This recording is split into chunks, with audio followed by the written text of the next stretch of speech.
morning. Good morning, how are you? I'm nice and yourself. Very well. We have met before. Yes, we have. I just don't remember names, sir. I don't either, Aaron Schultz. Good. Bill Preston. Yeah, good to see you. You too, sir.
Mr. Taylor? Yes. Bill Preston. Nice to meet you. Have we met? Oh, thank you. Not in person. Well, I was going to say, I'm an old guy. Sometimes things slip. Understood. I'm already realizing that that's affecting me where I don't think it should. Oh, yeah.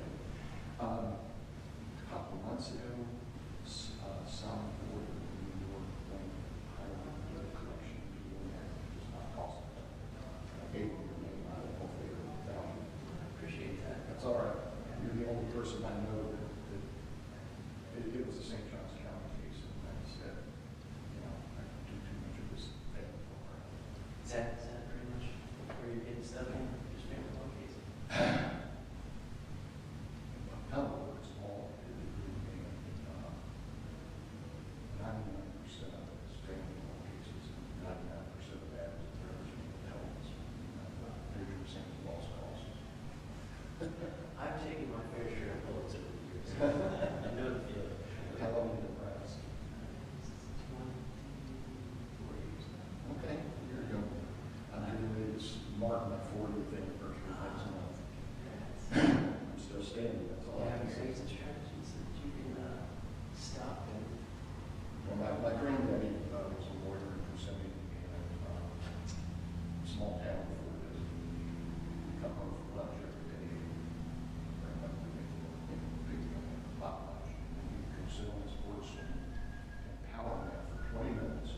That's the ultimate exercise. That's not bad. I'm powered up for myself, so I get it. I like the shoes, my friend. Thank you. I hate wearing these, but you know, it's either this or my Chuck Taylors, and I'm just like, I don't think anybody cares anymore. I'm with you, and I slowly gravitate towards them, but I tweaked my back Saturday. Oh, man. So it's been a slow recovery, but today, where normally if I go to court, I wear my, traditional shoes, and I'm like, Good for you. I got that and the heat seater on the ride down.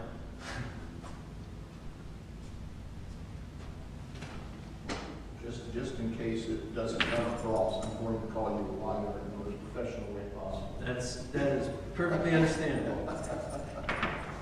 Oh, my God. Afterwards, I'll tell you a story that rivals this last minute finding cases. All right. I've got a better one, but it takes too long.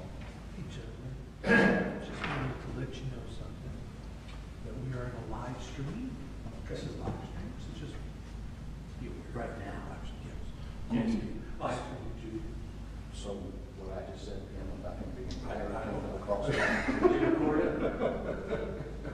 She's not mentioning No, I appreciate it. I need all the guidance I can get for behaving as an adult. I don't do that very well.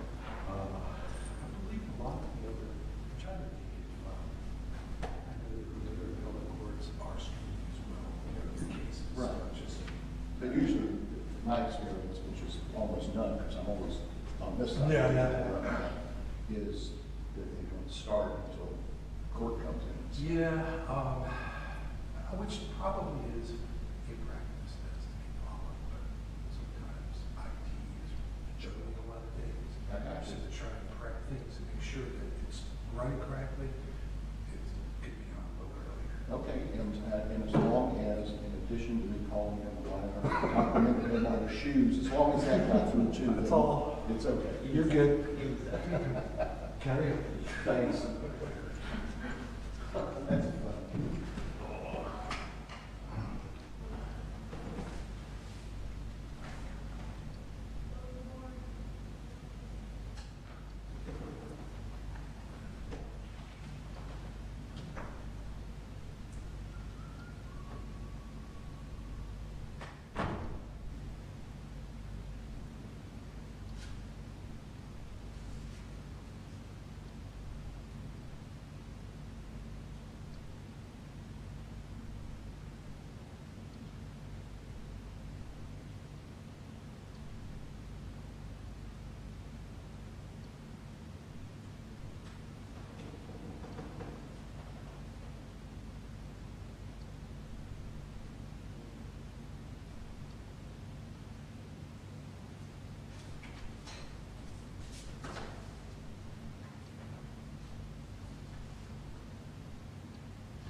The Honorable Joseph Boatwright, Judge, presiding.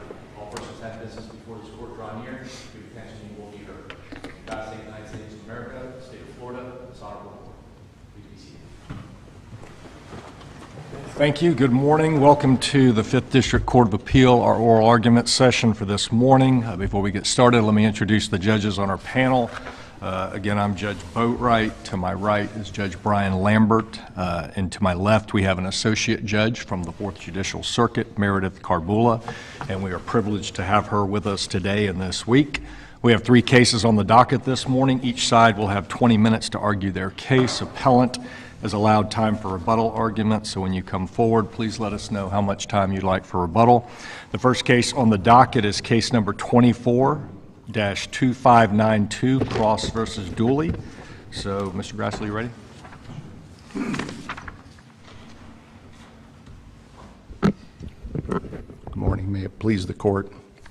Sorry about that. For the second time in almost 40 years of practice, I have to start with a little bit of housekeeping, if I could approach and hand you some copies of cases that were decided yesterday at 3 o'clock by the 3rd District that are relocation cases that have to do with the sectors. 2 pages of relocation. The only relevance that these cases have is it reaffirms the standard of review. How much time would you like for I'm rebuttal? sorry, 5 minutes is my aspirational goal. Thank you, Judge. Did you give a copy of this to opposing counsel? As soon as I got it. And again, it's not particularly relevant. It is not controverted here that despite what the knowledgeable appellee says, that I'm trying to ask this court to reweigh the evidence and substitute its judgment for that of the trial court. That's not the case. The case here has to do with the trial court's misapplication of the statute and making findings that are not supported by evidence. So how did the trial court judge misapply the statute? The essence of the order that's under review is that it's not convenient or practical for my client to relocate because it would cause the father, who does not exercise all of his time sharing currently, it would require him to miss a Friday. It's a best interest test, correct? The best interest is the guiding principle. And so did the trial court judge not make a best interest determination? he made one that is contrary to the actual evidence and is not supported by so he at least legally followed the law. Maybe you say the facts aren't, you disagree with how he applied the facts. I disagree with both his interpretation of what the statute requires and let me see, I've got it here. The statute says a presumption in favor or against a request to relocate with a child does not arise if a parent or other person seeks to relocate and the move will materially affect the current schedule of contact, access, and time sharing with a non-relocating parent or other person. What that means is inherent in every relocation case, you're going to have some different type of time sharing arrangements. The decision out of the third that we talk about, the Vacui, I think is how it's pronounced, allowed a relocation by the mother with the child from Dade County to California because of a military reassignment of her current husband. And they do go through the long discussion about what is going to be different. And they recognize that the only change in the relationship is going to be the amount of time sharing that the father in Miami is going to lose. And they still affirm the relocation. My point is that what this judge did was he decided that the inconvenience to the father of having to drive and miss 2 Friday night dinners with his younger family, his current family, outweighed my client's once-in-a-lifetime opportunity to become employed in her field and become a practicing clinical psychologist. The focus on the inconvenience to the non-relocating parent is contrary to what the presumption, the lack of a presumption in the relocation statute provides. The most important finding here that is completely without an evidentiary basis is the court's finding that, quote, my client could apply for and obtain a job anywhere which made her relocation unnecessary. That is utterly wrong. and it has no factual basis. That was a suggested question by opposing counsel at trial, and my client was adamant and clear and unequivocal. She cannot, with an undergraduate degree in psychology, become any kind of counselor in St. Augustine or anywhere else. She has to have an advanced degree, and she is trying. She's an Air Force veteran. She worked as a manager of an Airbnb and then did a 4-year undergraduate program at the University of North Florida in Jacksonville in 3 years and got accepted to one of the few positions available in Tampa. The Botterbush case, which we talk about, was an officer, Botterbush, got an opportunity to become, instead of I think a deputy sheriff in St. Lucie County, needed to move to Tampa because she got a job with the federal agency. I can't remember it was. Well, I mean, didn't this judge kind of acknowledge this was a close call? They're all close calls in these cases, Judge. We recognize that relocation cases are a torture to all of us, particularly those who are actively involved with their child's life. Those are the cases that are the really hard ones. This one is not. This father. So what's the standard here? What's the standard of review for us? Standard of review is whether there has been a proper application of the statutory criteria, which is a de novo review, and then the other one is if there is competent substantial evidence to support the judge's findings. This is not the only, the one that says that, well, she doesn't have to move. She does have to move unless she wants to have no economic opportunity in her chosen profession. Counsel, wasn't there evidence that there was a program available in Melbourne that she could have applied for, but she declined to take the GRE? No, ma'am. Well, part of that's accurate. She could not take the GRE because she was a full-time student and didn't have the ability to do that. The question is not whether there were other programs, because that was a 2-hour drive for her every day if she was going to stay in St. Augustine. This is much less onerous on both parties. The important thing is she has been accepted at a top-notch place to become a clinical psychologist, practicing psychologist. That opportunity is not available to her anywhere else at this point in time. And the fact that opposing counsel said, well, you could have picked a different school, so what? I mean, that's not true, but so what? It was not practical, and she couldn't take the GRE. She was trying desperately to work this out, and the evidence showed that the father refuses to communicate with her. Are you telling us as a matter of law the relocation should have been granted? I'm sorry, say Are you that. telling us as a matter of law the relocation should have been granted? As a That's matter, that's what I'm hearing, so tell me otherwise. well, what is the remedy here for saying, well, this is going to inconvenience the father and it's not practical, which neither one of those are factually based. The remedy is to send it back. Would I like for you to send it back and say you should grant relocation? Yes. What do we send it back to do then? To eliminate any findings that are not supported by the evidence. This thing that this child won't thrive and won't be able to be spontaneous with her half-siblings if she has to do twice a month meet in Ocala and do time sharing has utterly no basis. She's going to have as much time sharing and as much time with her father and her siblings if relocation is granted. So the judge has made all these findings, and I'm going to assume, I don't know this for sure, but this looks like it was a proposed order drafted by the Father's Council because it has things in it that just have no evidentiary basis. The fundamental legal problem here, Judge, is this idea that somehow this is going to change the structure of time sharing and require the father to do something that he's proven he doesn't want to do, which is, I don't want to inconvenience myself by missing 2 Friday night dinners with my young family in order to accommodate this. This is a once-in-a-lifetime opportunity. So I hear what you, look, there's no doubt this is probably a good move for the mother, but is that really the standard? I mean, what I hear you arguing is this is the best interest for her. Absolutely, but it's also the best interest of the child. And how is that? I'm going to quote to you real quickly from the Orta case that I cited in the reply brief and the initial brief. Quote, critically important for a relocation analysis is which parent is the one who has consistently cared for the child for most of his or her life as children are entitled to stability in their lives and routine. My client has been almost the sole source. What year is that case that you just cited from? 2011. Okay.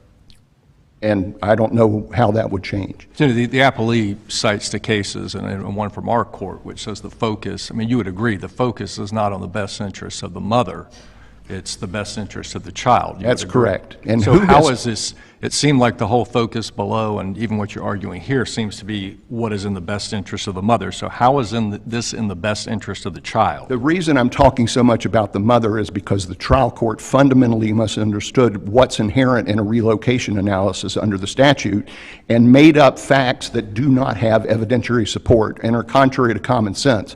I mean, I had a daughter that I put on a school bus at 5:30 in the morning for 2 years in high school. So what? This child rode 2-hour round trips 3 days a week with her mother for 3 years while she got her undergrad degree. The child testified. Talking about your child or this case? No, my child is on the school bus at 5:30. I Okay, mean, all right. so what? The judge is like, well, this is impractical. Well, I have a hard time with that, just because it makes no sense. Kids have to get up and go to school in the dark all the time. The child testified that she's got these 8 and 10-year younger half-siblings, that she doesn't have much of any time alone with her father ever, and she's looking forward to spending an hour and a half in the car with him twice a month to have some one-on-one time. There was nothing to suggest that she wasn't up for this or that it's somehow going to negatively impact her. The mother presented... The trial court found she was a little bit naive in saying these things, correct? So that's a finding that he made. Why is he wrong? And he's entitled to do that as the trial judge, isn't he? Okay, I am not... Yes, right? Yes, Okay, yes, of course he is. Okay. But is that something that makes common sense, given this child's experiences? Is that something that takes away from the fact that the only evidence about what was awaiting for this child in Tampa was an expanded curriculum for both music, which they all admitted she loves and is talented at, and she loves to do design, costume design, and arts. And these are available at the school that she's going to live right next door to, in a neighborhood that has kids, which she doesn't have at either parent's house in St. Augustine, and that the kids that are in her neighborhood are going to be her classmates. This is... They live in St. Augustine Shores right now in St. Augustine. Are you saying there's no, are you saying there's no kids in that neighborhood? It's a pretty big neighborhood. No, what the testimony was, and I'm sorry, I know Jacksonville very well, St. Augustine not so well. Whatever is going on in St. Augustine Shores, the testimony was there were no kids in her neighborhood that she went to school with, that she could, go outside and play with. That was the testimony.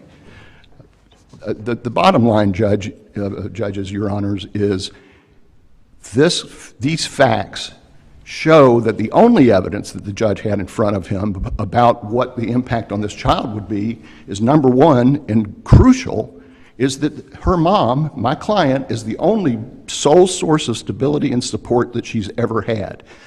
The dad does absolutely nothing. He has no involvement whatsoever in her school activities or Counsel, work. but wasn't the testimony that if relocation was denied, that mom would not move? So it seems to me that the bond the child has with her mom is going to remain. Nothing is going to interfere with that, because the mother testified, I believe, that she was not going to relocate if relocation was denied. So how does the order denying relocation affect the child's relationship with the mom in any way? The mom is now going to be stuck in an economic dead end instead of her child being able to watch her mother get her psychology doctorate degree and have an experience in Tampa that she cannot have in St. Augustine. What you've just posed, Your Honor, is a parent who wants to relocate because of a compelling reason. And I think we would all agree this is a compelling reason for her. This is not some made up, I can make $10 more an hour or something. This is a life-changing decision for my client. The Hobson's choice is what you've just given me, which is I can either take my child who has been with me at the hip from day one and who I'm always responsible for, and I always make sure she's got what she needs and she gets help with her schoolwork or whatever project she's working on, and make a better life for myself and my daughter, or I get to stay stuck because of the inconvenience to the father. That cannot be a justifiable conclusion based on these record facts, or actually based on the lack of record facts and the speculation by the judge and assertions which utterly are without evidentiary basis. So when this judge went through all the 11 factors, which it would seem from a baseline level, that's what we want all trial judges to do when they're addressing this, you're saying that this judge, under each of these various factors where he writes whatever he writes in his analysis of whether to grant the petition or not, he just made up facts? Yes. He some made of up them. facts. There's Some of them. nothing in the record about any, he just decided to, I mean, because if I understood, he, at the conclusion of the testimony, he took about a 45-minute break and came back and explained what he was ruling. So it's not a scenario where the case is over and then 11 months later I write something and then we have the discussions on appeal about, well, you don't remember anything that was talked about. And I understand, but the other side of what you're telling me is if a judge, without evidence or misunderstanding the evidence, that no rational person could have sat in this trial and come away and saying, she got economic opportunities everywhere, she doesn't, relocation's not necessary. Well, once he's made that error, which is utterly without any factual basis and is directly contrary to the only evidence, which was my client's testimony about this, once he made that error, that permeates this entire analysis. So if he didn't make, you're saying if he didn't make that comment either orally or in the written order, that he clearly would have granted the motion or the petition? I think this judge was convinced that having to drive this child was just too inconvenient for the father. That's what comes across to me. I mean, I'm not going to speculate. I'm looking at what he said. And what he said is factually not existent in the evidence. You're in your rebuttal time. I am, and I hope to use some of it. Thank you, Judge.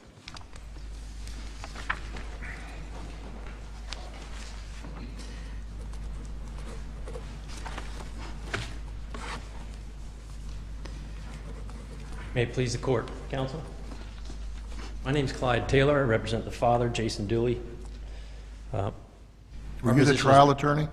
Excuse me? Were you the trial attorney? Was not. Okay, go ahead. Our position is pretty simple, and that is that the judge made the decision that it was not in the best interest of the child to relocate with the mother. It was based on the evidence that was presented, and the court went through all the factors in the relocation statute. What is the standard here? We discussed that a minute. What is the standard here for the trial court I judge? think truly the standard of review here is abuse of discretion, because there is a correct application of the law. I struggle to see appellant's argument that this is a misapplication of the law. He clearly went through all the factors in the order.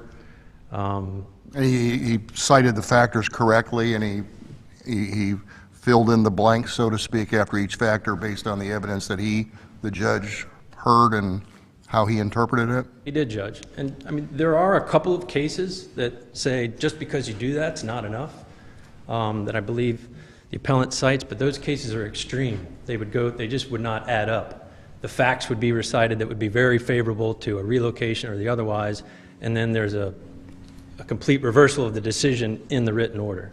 So it's not just the fact that he cited the factors, it's the fact that he also... Sounds like your opponent is saying this is extreme, that, hey, the mother, Miss Cross, had this ability, once-in-a-lifetime opportunity to advance her career, and the child's going to benefit by having a mother who is goal-oriented and going to have a professional, be a psychologist, I guess is what she wants to be. And the daughter's clearly going to benefit by that, and it's a good school system that she's going to go to. And so the argument seems to be, well, what more could she have done to convince a judge to relocate? And if these facts aren't sufficient, then there is no facts that are sufficient. It seems to be the underlying theme. Well, And I don't want to put words in his mouth, but that seems... I I think that is what their argument is. The problem is that what needs to do more is to show the judge, to demonstrate that this is actually going to benefit the child. How would one do that?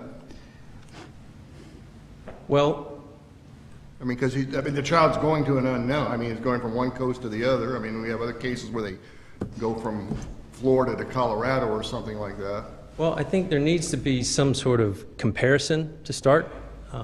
You know, there are plenty of cases where they evaluate the educational system. There's great educational opportunities. But then sometimes appellate court said, well, there's also good educational opportunities where the child is. So inevitably, there's going to be some sort of comparison to show that this is actually going to be in the best interest. It's going to be better. Or St. Johns County have good school system? they do. There's, the Was records. there evidence in the record or as opposed It's to? pretty fuzzy, but I do believe at some point it was put out there as a general matter that they're a very good school system. There were some evidence that was tried to be introduced from the mother that the Hillsborough and the school that she had was also a good system. But the point is, they really relied with educational opportunities. They narrowed in and had tunnel vision on this desire to play cello. That was the main selling point from an educational standpoint. Child ever played cello before? Child had never played cello before. Did she own a cello? Did not own a From the cello. record? Okay. So that would be another good example of, well, if that were really the case, maybe she was recognized as a extremely talented cellist and this was going to be a career for her. If there was some special opportunity in Tampa, then maybe that's going to be better for the child. Counsel, what do you say to your opponent's assertion that there was no competent substantial evidence in the record to support that the mother could gain meaningful employment in St. Augustine? There is plenty of evidence that she graduated with a psychology degree. And though there was not any showing by her, which is important because it was her burden, to show that there were no jobs in St. Augustine. There was no evidence of that. The judge does say that there's no, that he contends that she could find some work in the area, and I think that's just a fair, common sense conclusion. Well, okay, she's walking around, she has common sense, she's a smart person, but she can't be a psychologist. Walking out with a bachelor's degree in psychology, you're not going to be a psychologist. That was the testimony, yes. But that's accurate, isn't it? I don't know, but I'll rely on, that's what it says, is that you can't be a psychologist without, I guess, some sort of graduate degree. There was some talk about a master's program, and why didn't she take the master's program? So there was record evidence of a master's program being able to get a job that way, correct? In the When she area, could have yes. gone to school at least closer. Yes, and it was very clear that she thought that this was the best program, what she wanted to do, which is perfectly within her right, obviously. But the flaw in their case is, how does that translate into the best interest of the child? And that's where they come up short. Let me ask you, the judge did make, when he was going through the factors, he did find some of the factors favored the mother for relocation. Is any one factor more important than the other factor? No. If that were the case, then I think the statute would say so.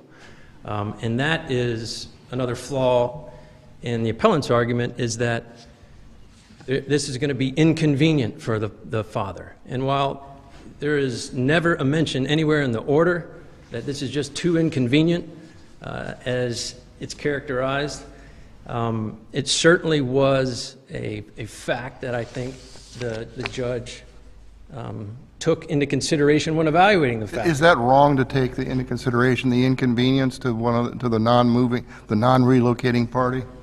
Absolutely not. Not when it would be detrimental to the child's interest, which is how he tied that particularly to education. Judge is particularly concerned about, we have a child that we know has special needs, has a 504 plan, has ADD, is not a morning person, and now, and she had, I think, C's and D's. Well, I mean, wouldn't that favor the relocation, that she's not doing well where she is in the St. John's school system, for whatever reason, and that, I will take her to Hillsborough and we'll start a new programs and cello programs that the child apparently expressed interest in doing, and I mean, it's one thing to say, I have a child who's getting straight A's, and we're going to take her out of that environment, she's thriving educationally, and move across the state and hope for the best. That, you know, perhaps she will because she's a good student, but why upset the apple cart? But that's not your facts that are favorable to your side today. That, in theory, Judge, I think you're correct. However, that was not what the evidence was. They never tried to say that the school is bad here, she's struggling because of her school, because of her grades. But she's not doing well, though. I mean, I'm not criticizing the school. For whatever reason, in the environment she was in St. John's, her school grades reflect difficulty with her achieving success at school. True. So that was an opportunity, if the mother wanted, to try to put some evidence that she would actually do better. It would be in her best interest to go to How the would school. she present evidence that she's going to do better in Hillsborough when the child's not in Hillsborough yet? You know, that I think would be difficult. That's his point. I mean, that's part of the point on the other side, saying, you know, that the child's doing not well in school, so and she's interested in moving, she expressed a desire to move, she wants to do the cello, play the cello in the program, and you know, it's an unattainable evidentiary burden to say, well, you don't know how well she's going to do in Hillsborough. So, well, yeah, I know, because I can't relocate. The statute says I can't relocate, basically, until I get permission. So, I mean, it would seem to me that if I'm trying to relocate, I'd say, well, look, here's the problem she's having in school right now. But I'm not saying this is happening. She's being bullied. She's doing poorly in school, et cetera. If I move her away to a brand new environment, we can start afresh. That's logical progression. That might be her best interest to move away from where she's having educational difficulties, isn't it? There is some There's logic. something illogical about what I just said. Now, I'm not that I haven't been accused about being illogical at times, but Nothing illogical, but it's just as apply the logical. text of the statute, I think that's what happens. It's just as logical that there'd be no way to tell whether she'd do better and that she could do worse, especially given the fact that she has ADD and the travel component clearly was important to the judge. We're now going to make this child get up earlier, be tired, and have to travel every other weekend, where right now she doesn't have that. She's Well, I already mean, can't struggling. they just figure out, maybe don't drive Monday morning, drive Sunday night or something like that, and refigure the plan, and more time in the summer or something like that? I mean, because, I mean, you know, it's a valid, you know, and I hate to hearken back to my days of yesterday, but 30 years ago, I was involved in a relocation case as a lawyer in front of here, where the person was granted permission, my client, to go to Colorado. Actually, she wasn't granted permission, and the DCA reversed in my favor, because she was going to be going to Colorado, moving to Colorado with a kid. And they said, well, you know, these things happen, and you got to refigure. You know, it's not going to be every other weekend and Wednesday evenings or something. But they, you know, our predecessors on the panel here said, you know, those are things that happen in relocation things. So you know, you can always refigure. You're going to have to refigure the amount of time. You know, it's not going to be every other weekend, but you know, this theory of, well, it's going to be Monday morning and that's not a good thing to, you know, get up at 5 and start school at 8 and drive across the state. Okay, well then, figure out something else. Leave 6 o'clock on, you know, Sunday evening. The problem is that's not what she was asking for. She had a very specific schedule. This is how she saw that it would work. Well, she has to present a schedule as part of the statute, doesn't it, as part of the plan? Well, sure, there needs to be some sort of modification of the time. Well, but I mean, the statute says you get, and here's my proposal, Judge, you just can't say, I want to relocate and let's figure it out. Even if you eliminated those problems with the travel and the inconvenience and the detriment to the child, that's just one of many factors that the court has to consider.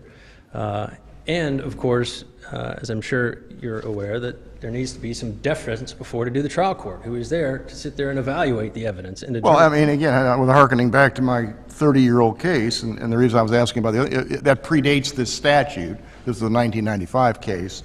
But, I mean, you know, the judge made findings fairly, you know, adverse to my client relocating, and the appellate court says, you know, at some point, your relocations are granted, and just that it's going to interfere with the non-relocating person's ability to spend the time they already are having, that's not the end all, that's not the tail that wags the dog. I don't think they use that verbiage, but that was part of the analysis in the case, and the evidence was that the move was going to greatly benefit the mother, and by definition, the child.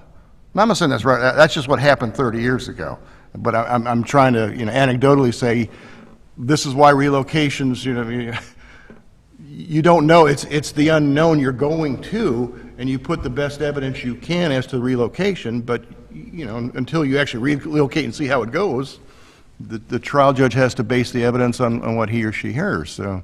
Well, I think that's exactly what the court did below.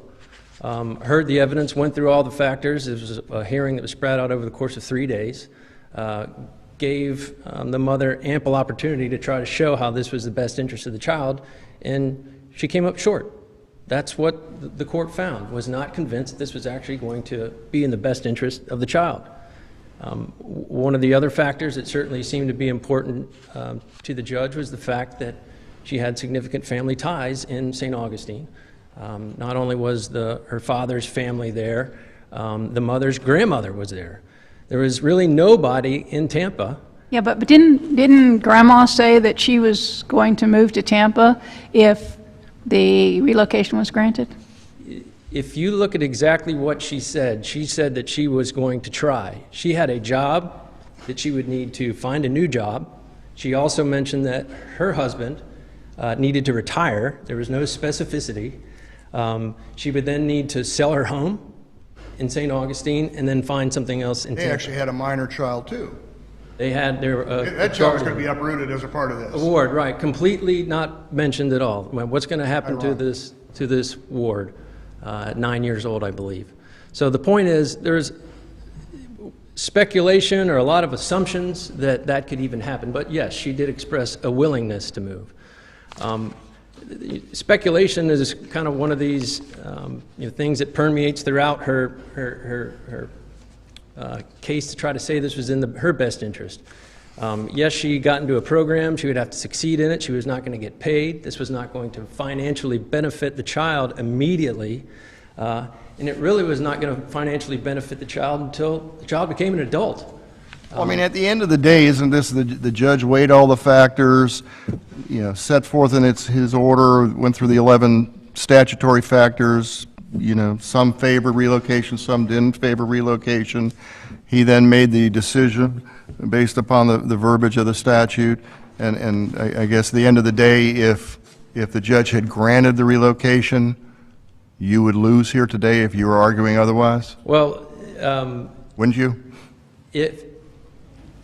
Yes, on a There you go. temporary basis. The other thing is we have to Well, I'm remember. not saying that's not a helpful response that you're giving, but go ahead. Well, what I'm hearing from you is that if the judge considered all the evidence Right. and he based the decision on the factors required by statute and he ruled against us, then yes, because that's what the And if you were up here appealing, we'd be looking at you saying, isn't this an abuse of discretion? There certainly was competent, substantial evidence that would support not relocating, but there is competent support, and therefore, the fact that there's evidence that helps you, that's not the end-all, be-all, and it's an abuse of discretion, which is a difficult standard under Canacaris.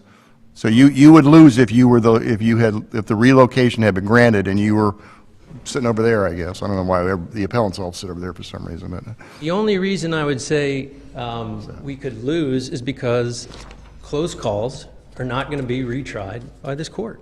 And if it was a close call and the Right. judge followed the law, and I wouldn't even concede this is a close call, because there is nothing well, it's a apparent. closer call in the sense that he didn't say, here's the 11 factors, every one of them do not favor relocation. I mean, the judge said it was a close call. Judge said it was close, and he's found factors that supported relocation. So it is a closer call. I mean, I don't know how I don't think that's a bad thing for you to concede. I know lawyers don't like to concede anything because you think we're going to run with it and put. Is there some issue with this being temporary? Is there something else filed? Does she have another opportunity to argue this? I wasn't quite sure when you said this was a temporary relocation. Has This she is a filed motion. a final, has she filed for like some type of final relocation or no? She would be entitled to have a final hearing on this. This is a temporary motion. And I think the statutory framework is designed to have something that happens pretty quickly so people can make decisions.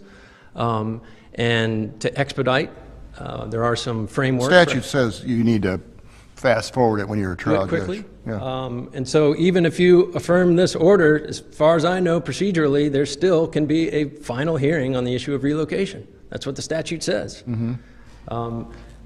But I also think what's significant about that is that, you know, typically in temporary hearings in family law cases, there's going to be even more discretion for the judge. So that's really the issue here, is did the judge abuse his discretion or not? And the answer, clearly in our opinion, is no. He not only expressed his opinion, his rationale immediately after taking his time to think about it. So you don't think this is a de novo review like your opponent is saying? You're saying the statute, it says what it says, the judge read the statute, he cited the statute in the order, and then he applied the facts as he weighed them and came up with a ruling, and it's just a matter of, was there competent substantial evidence to support that? And if so, was it an abuse of discretion to do what he did? I do think it's truly an abuse of discretion case, because to make this an interpretation of the law, you have to rewrite the statute. I understand, I think, what the argument is, and certainly if this were a misinterpretation of the law, it'd be de novo, but that's not what happened here. I think the judge... You don't think we can rewrite the statute? No, not at all. Not that I don't Say think... that for our Federalist presider over here. Likes to rewrite statutes on a daily basis, I think. I'm just kidding, whoever's up in the JQC land. Unless there are any further questions, I think all the issues have been fleshed out. Okay, I don't see any. Thank you. Thank you for your time, and we ask that you affirm the order on appeal. Thanks.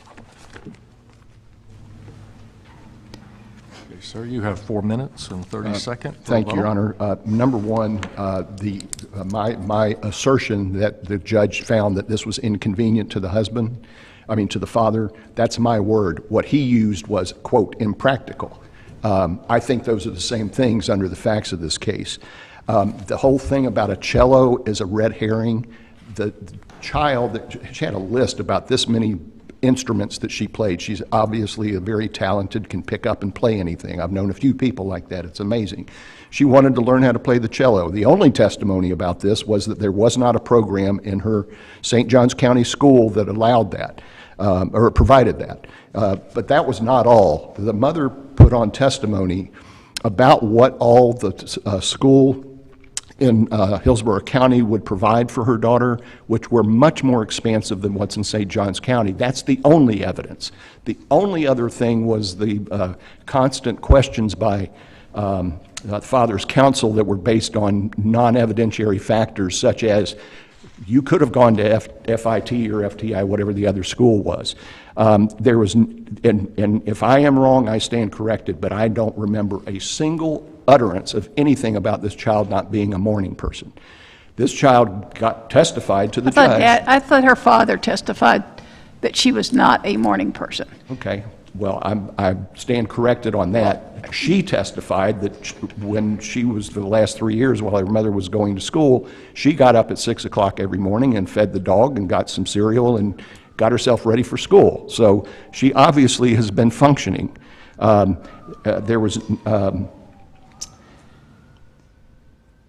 learning issue is she just needs help staying on track. The only evidence was the father had no role whatsoever in helping her develop lists that the mother has to keep her doing chores and staying focused, which is why she has a 504 plan. He has absolutely no input, no involvement with the child's education. Only the mother does.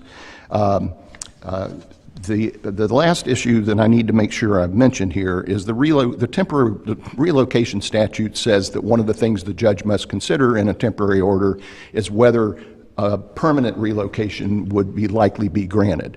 So for all practical purposes, this judge has slammed the door. Yes, technically she can go back and ask for a final hearing and do this again. But what if the evidence has changed from this hearing to that the child's doing worse now at the school or what have you, and that this may be Nothing can stop that from happening, but talk about speculation. We do not know that. What we know... The statute permits it, though. And yes, and so absolutely. we apply the language. No question. The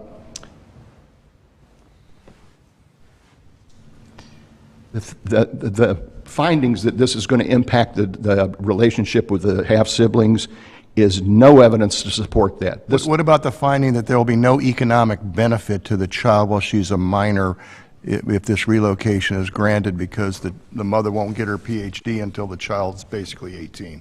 I submit that that's a complete red herring. The mother has borrowed money to be able to do this. She's got student loans. She is the one who, for the last 3 years, with just the modest child support that the father pays, everything she's ever asked him to help with for extracurricular anything, the answer has always been no. He did not deny that. He never wants to talk to her about anything to do with this child. He is not involved in the child's activities or anything else. The financial issue is my client has managed to support and provide for everything this child has needed on her own, other than the minimum child support, for the last 3 years, and continues to do so it will continue to do so while she goes to get her doctorate degree. The finding that the father opposes relocation because he wants to preserve his relationship with the child, he's getting exactly the same time sharing. It's in different configurations, which is inherent in the relocation itself, and that's what I have submitted as a de novo review of a misapplication of the statute, because this judge, when you read through the factors, including the ones that have no evidentiary basis, it all appears that, well, this is going to change his time sharing, and that's not allowed. Thank you so much for having an argument for us. Thank you. Okay, thank you, gentlemen. Well-argued case. We do have a case at 10 o'clock, so we're going to take a brief recess until 10 o'clock. Can I ask a question? Judge? I gave you these cases that just came out. Should I file those as supplemental authority? I mean, they just exist and should not be relevant. You might want to, just for the record purposes, just file the notice that it was submitted to us without objection and stuff like that. Okay, thank you. All right, thank you. Are they final? Bill, are they final? I'm sorry. Are they final? No, they just, I mean, they literally came out yesterday. Can't believe you discovered them. They were putting my nose, and I'm like, I'll tell you the story. I had, this is at least 20 years ago, I had the first easy appeal of, on an annual taxes. I used to work at the time for bigger firms, and it was a hospital. And I had representatives on the partnership, leased marina and a restaurant from the city of, from DT, and they were claiming they were entitled to a public purpose tax exemption from ad valorem taxes. There's a guy named Larry Levy, his son now does it, who does all the ad valorem tax stuff for all the tax assessors and property. Okay, so we have an appeal. I'm pretty sure that the judge, I'm one of the people, but he was claiming in his briefs that there was no such thing as a public purpose tax exemption. Okay, so the day before my oral argument in Tallahassee, Florida Supreme Court issues an opinion in a case on whether some ballot language was clear or something. In their opinion, it listed all the reasons why it wasn't clear, it was incomplete, and one of them was it fails to address the public purpose tax exemption. So I stayed at what used to be the Hilton. Were you tracking that? Do you know it was going up to the Supreme Court? No, it just popped up. And so I stopped at the I was a clerk at the Supreme Court, my first job out of law school. So I know all the people. I know Janie Bentley was the press person. So I called her at 8:30 in the morning and I said, can I get a copy of this, 4 copies of this decision? So I came and picked it up and walked across the street to the first PCA. And so I got up and made my argument, and I gave judges, like I did just yet, okay, copies of the cases. Larry Levy got up, and one of the judges, I can't remember his name, really nice guy from Pensacola, he said, Mr. Levy, we've got this decision here that says exactly what counsel said it said. And what do you make of this? And he said, what I make of it is the Supreme Court doesn't understand the ad valorem taxation. I'm like, that's in a million years, that's never going to happen. More likely is the crap I got yesterday, which is, okay, it's all abuse of discretion. There is no such thing as relocation anymore. I mean, not an appellate reversal. You know, maybe if your guy was in jail for I 25 mean, years. there are, there's a couple cases where, I mean, we don't know because we don't know exactly what the testimony was, but they're like, you read it, you're like, oh, they're gonna grant it, they're gonna Well, grant it, that's denied. the two cases we just had don't tell us enough to know I know. anything. Yeah.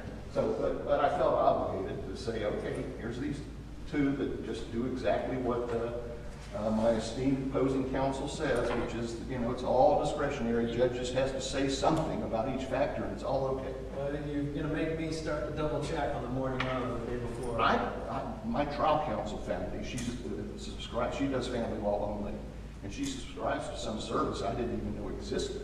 I just get Florida law. Yeah, I got my Florida law You week come in yesterday. every Yeah. Friday or something? Well, I got one yesterday, and I looked, and there was nothing in there about any of these cases. I had to go on Westlaw and read the Well, file. maybe that's why, did they not publish them until they're final? Maybe, well, no, I don't think that maybe, that could be it. So did he want me to do supplemental authority or just file something knowing that I gave the copies to the court? Yeah, I think either way, if you want to just file. He did say specifically just the note that you gave. Okay, I'll do that. I've never done it before, but it's like everything else I do, I make it up. Well, yeah, I sometimes can be paralyzed by something like that. Or I'll spend 30 minutes to try to figure out how I'm supposed to do this. Just file cases. Yeah. That's the whole argument that I had when I was here with your friend Andrew Morgan on the other side. Oh, yeah? And, Judge Griffin, he just could not believe that he was saying that he didn't know that his client, federal employee, had whatever they call it, thrift savings plan, whatever. Didn't disclose it when my client found out about it. After they had been in the trial, and the judge refused to grant continuance to be discovered, he said, no, you should know about this. She was like, all over it. And he was standing there like, I didn't know. And she said, are you serious?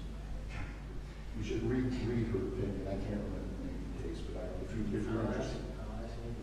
No, I'm asking Andrew who it was. Well, if you ask, you just tell him that I send my best and that he was president, my favorite lawyer of one time. That's why it is worthy of mention.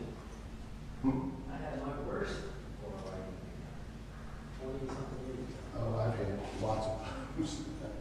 Like this one, yeah, I just came along real late, was kind of told by the attorney that it'd just be a real, Oh, got ready to walk off. that's the only reason I drew this second, that's something you mentioned. I would have gone to the car and go, oh, my keys are in my briefcase, and I didn't bring them. That's why I put my keys in my briefcase. So it's yes. I used to always sit on that side, no matter what. It was, I think, I don't know if it was this quarter or the first, they now put main places. Yeah. Yeah, I've usually seen it. Yeah, it's, makes it a little simpler. Another custom. I just knew you didn't want me sitting at the table.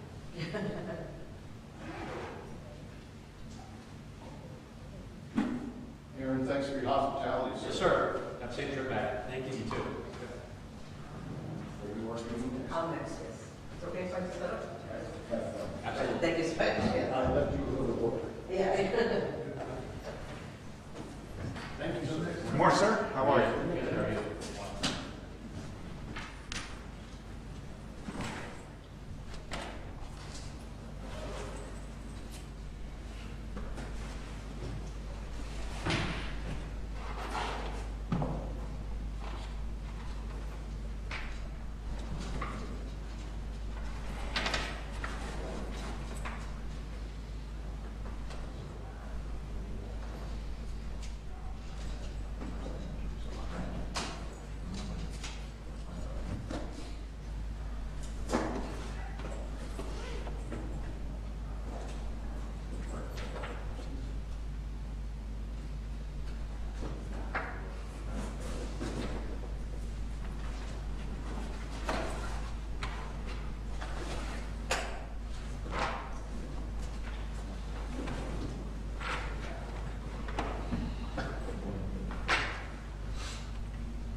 I live in New Smyrna, so I came from the house. Short drive without a highway, like I normally have when I drive to the land.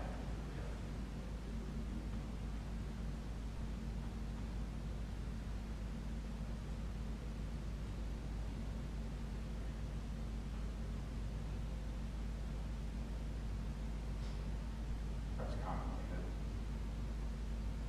conversation I've had when I was younger, as a judge, even if it was just lawyers and attorneys that came out through.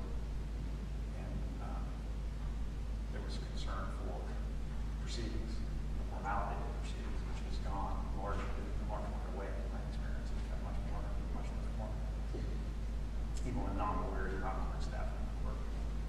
And so I was commenting to someone, I got really enjoy going to the appellate court because still pay attention to tradition and respect the proceeding.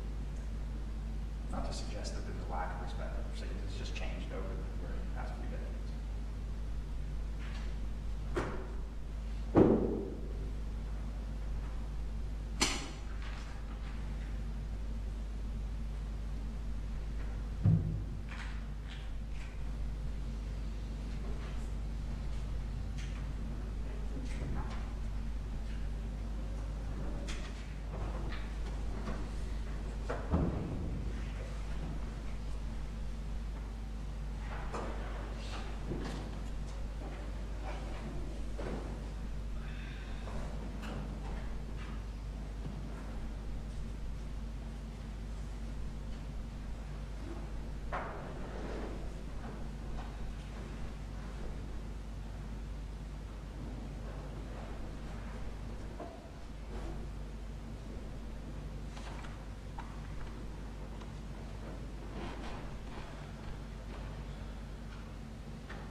Joseph Boatwright, Judge, presiding. All persons having business before this court draw near, your attention will be heard. May God save the United States of America, the state of Florida, this honorable court. Please be seated. Good morning again. Our next case on the docket is case number 24-2092, Muhammad versus NREA SE1 Andros. Is the appellant ready to proceed? Yes, sir. All right. All right, come on forward. Usually appellants sit over there for some Yes, 'cause reason, he but now got we got to switched. switch. There you go. How about that? And please let us know when you come forward how much time you'd like for rebuttal, okay, sir?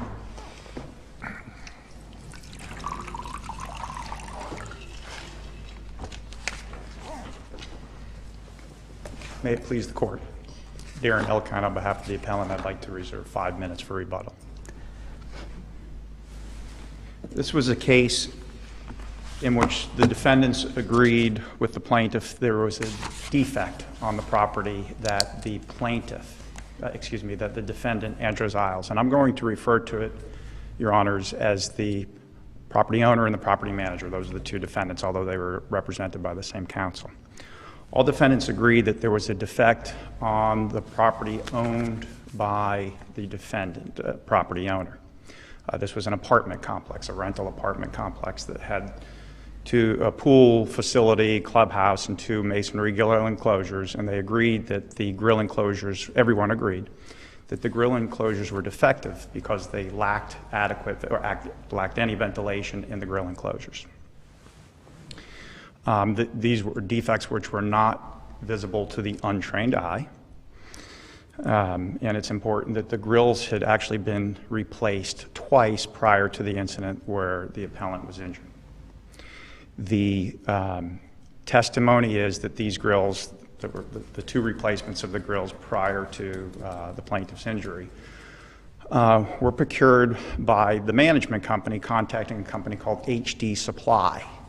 And the record testimony from the trial was that HD Supply was a turnkey vendor. That's their term. Who brought in that testimony? Did your client bring that testimony in, or did the property manager of the apartment complex bring that in? Actually, a representative of the property owner and the property manager brought that testimony in, and I can read that testimony to the court if it's helpful. But that testimony came from both the owner and the manager, and the property owner described what HD Supply is. It's a company that's well-known. Did that come out when your client was questioning them, or did that come out in their case? That came out when, and I was the trial attorney, when I was questioning, my client was questioning. Again, you brought out that testimony, is that correct? Yes, From your Honor. questioning. That was, I'm sorry. Yeah. Yes. But that testimony was clear, unambiguous. There was no, this wasn't a disputed fact in any way, shape, or form. Property owner is, the representative is from a much bigger corporation that has many. But the appellee wasn't claiming that they were liable, HD Supply. That wasn't part of their defense, correct? I would submit to this court that it was, Your Honor. How can that be, counsel? Because if you look at the verdict form, the HD Supply was not on the verdict form. Correct. The trial judge instructed the jury that the Andros Highmark's defense was that AEI was the negligent one. So it seems to me that the primary reason you believe that this instruction regarding a non-delegable duty should have been given is that the jury may have believed that HD Supply or its installer was negligent rather than the Andros Highmark. But how could that be? The jury was never given an instruction that would have allowed them to say, okay, Andros is not liable because HD Supply is. And the judge also instructed the jury that the defense specifically was that it was AEI's fault because of the lack of an instruction manual on how to properly ventilate these grills, right? That was one of their affirmative defenses, Your Honor, but their defense, and I'll just read it if I may, Your Honor. Here's what this was the whole theme of their case, and it'll be clear when I read it. What are you reading from? I'm reading now from the opening statement, and I'll give you the evidence during the trial, and I'll give you the argument from the closing argument that goes exactly to Your Honor's question. And it says, and I'm reading an impertinent part to shorten it. This is from the appellee's opening statement. The incident report makes it very clear that the information, and this is, I'm not reading the whole thing, but this is about the prior flame incident that put them on notice. They had a problem with the grills that led to the second installation of the grills, is relayed to HD Supply. That intermediary vendor that they, which is the property owner, property manager, count on so that they can talk to AEI, the manufacturer of the grill. What's going on here, AEI? Then, in the closing argument, because I don't get the instruction, I think. They capitalize on the fact that I don't get the instruction, and the appellee's counsel says to the jury, in closing argument, ask yourself, what does a reasonable person do when they believe that they have a piece of equipment that does not function correctly? Is it unreasonable to contact the source for that equipment so that they can coordinate with the manufacturer and tell you what needs to happen next? Is there anything unreasonable about that? The answer is no. The judge clearly instructed them about reasonable care and the duties of a property owner and a property manager. And so, and I can go through the evidence as well that was elicited, but the whole theme of their case was that, and it comports with common sense. We own an apartment complex. We're a big entity. They talk about how the property owner is an LLC that really is just an LLC and there's nobody actively involved, and that they have a management company, which was a defendant. They contact their vendor, HD Supply, who had previously given them, supplied the grills, and there's other testimony that they're turnkey. They provide lots of appliances and things.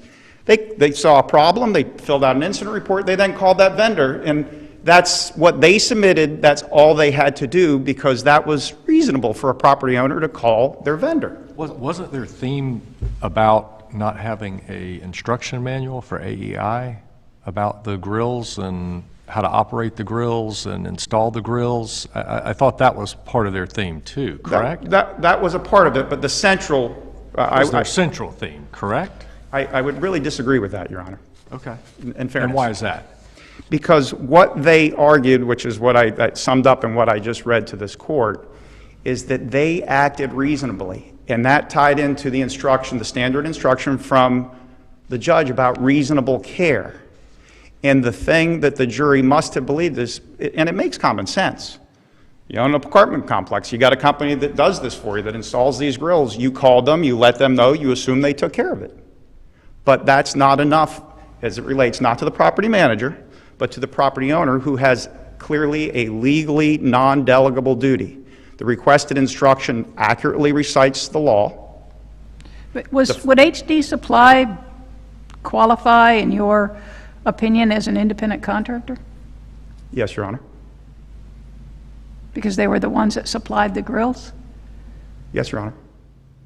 I don't think there was any question that we may have, I can't remember specifically, I'd have to read, but I believe we referred to them as their independent contractor. Well, I mean, the sole issue we have in this appeal is whether the trial court abused his discretion in denying your request for the special jury instruction regarding the non-delegable duty owed to an invitee, right? Yes, Your Honor. All right, and so then when we look at that, then, I mean, you agree with the body of law, if the jury instructions viewed as a whole fairly state the applicable law to the jury, the failure to give a particular instruction will not be error. Do you agree with that? That is the law, Your Honor. Okay, Certainly. so if I look at, and your instruction is, there's two sentences to your instruction. If I look at the first sentence of your instruction, talks about the duty of the property owner using reasonable care to maintain the property in a reasonably safe condition and to warn somebody like your client of a latent or concealed danger that are known or should be known to the owner and are unknown to the invitee and cannot be discovered through the exercise of due care. I mean, I don't think that's a dispute that that's a correct statement of the law, but then when I look at the instruction given by the trial judge at record page 3847, at least as to this first sentence, I don't know that how it's that different to the extent that it is an abuse of discretion not to give the first sentence of your instruction. That's where I'm having a hard time with your argument. As to the first sentence, I mean, we'll get to the second sentence. I understand Your Honor's I mean, that seems to be, you know, we can, in hindsight, we can always try cases better. Hindsight, we can have better oral arguments. But at the time, under the, you know, the canakerous abuse of discretion, I have a hard time seeing how the instruction at 3847 that lays out the duties, you know, were they negligent and not, you know, failing to maintain the premises in a reasonably safe condition, failing to correct a dangerous condition they either knew or should have known about, failure to warn your client about a dangerous condition that they should have known, had greater knowledge than your client. I mean, that seems to mirror the first sentence. Yours may be a little more precise. I'll give you that for argument purposes, but I don't know that crosses into the abuse of discretion that the judge reads the standard. as to the first sentence that cites the law. Well, your first sentence cites the law, and the jury instruction given seems to say this is the duties that they have. Yes, Your Honor. All right, so if It's we the don't have sentence 2 on yours, then we really wouldn't be having much of a discussion. Well, there wouldn't have been a special instruction because they covered, yes, to Your Well, I Honor's. mean, but in essence, the second sentence is what your focus is on. The second sentence is, Absolutely. the property owner cannot transfer the responsibility for these obligations to an independent contractor and remains responsible for the negligence of his independent contractor. And I don't know that anybody disputes that that's an accurate statement of the law, but it seems to be the argument of your opponent that we've never blamed HD Supply about anything. We didn't put them as, I mean, they didn't put them as a Fabre defendant, although I don't think they could have been a Fabre defendant. I know it's not fully brief, but it seemed like it'd be a hard call to say that under that, especially since that's the statement of the law. They say here on appeal that they didn't blame HD Supply and actually argue that they never mentioned HD Supply, but very clearly, and I could cite to you the cross-examination testimony by Appellee's counsel of the plaintiff's expert, where they clearly, throughout, their theme is, we hired contractors, we went to the vendor, the intermediary that they refer to. That is HD Supply, and they mention HD Supply by name. Let's talk about another premise of the law. A decision not to give a requested jury instruction will not be reversed unless the result is a miscarriage of justice or the failure to give the instruction was reasonably calculated to confuse or mislead the jury. Let me ask, was there any jury question raised during deliberations about anything to do with, is the person who installed the defective product, was there anything? No, All Your Honor. right, so there's no evidence necessarily that the jury, there's nothing of record suggesting the jury was necessarily misled by the lack of instruction, is there? Not through a jury question, but I think not only the questioning and testimony that was elicited during the course of the trial, but the statements made during opening statement and closing argument, in which this trusted intermediary, or whatever the terminology was, and then naming them by name, HD Supply, made it very clear that the argument of the appellee was that we did what a reasonable property owner did. Just what the jury instruction says we're supposed to do. We acted reasonably. And so in the absence of an instruction that tells the jury that a property owner's duties are non-delegable, that's a very cogent argument that the appellee makes. It was crucial. And certainly there was a need for the jury to have a proper legal framework to understand that duty is non-delegable. It's not enough to call somebody who is, is reasonable. They're a vendor, they're a large vendor, they've worked up for them for years. And there's certainly a reasonable possibility that the failure to give the instruction contributed to the verdict. Not only is there a reasonable possibility, it's likely that the failure to give the instruction deprived the jury of the full knowledge of what the law is as it applied to these circumstances.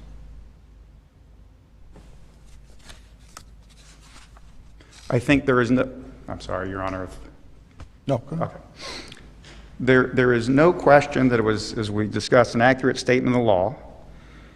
I think there can be no reasonable question that the evidence that was elicited, really by both parties, during the trial supported giving the instruction, because we talked repeatedly about what they did and whether or not what they did was enough as a reasonable. And again, I'm talking about the property owner, not the property manager. And that you needed to have this instruction to explain to the court that the property owner has a non-delegable duty, and I would have been able to argue it's not enough. While it may have been reasonable, the step that they took. Well, let me ask, the first question, the one they answered no on the verdict form that ended their further involvement with the verdict form, talking about the jury, Says, did basically the defendants negligently fail to correct or fail to disclose to your client a dangerous condition which was known or should have been known to them, which was not known to plaintiff or discoverable by him by use of reasonable care? They've answered no. So the issue you've raised here for reversible error, how does that tie in with the first question disposing of the case? I mean, if everybody agreed there's a dangerous condition that was not disclosed, and certainly there would seem to be no dispute that they would know better than your client if there was a dangerous condition, then They say, their defense was, the property owner is, and manager, both of them collectively, we didn't know because our contractor didn't tell us. It was reasonable that we would contact the responsible contractor, and that's the end of the road for our responsibilities. They asked very specifically, the Appellee's counsel said, so the installer would certainly want to know what is, he's asking the plaintiff's expert, so the installer would certainly want to know what is required before they install a grill into the cabinet, and the expert says, as would the owner of the grill, yes. Question, the owner is going to look at the manual, said, that's the function of the manual. Perhaps the general contractor that built the cabinet will want to know what's necessary for a masonry grill, for a built-in grill.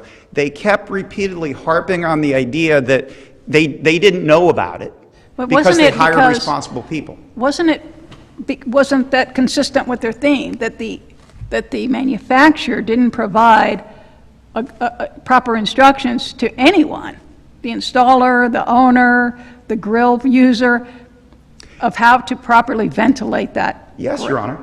Yes, Your Honor. And that goes back to AEI.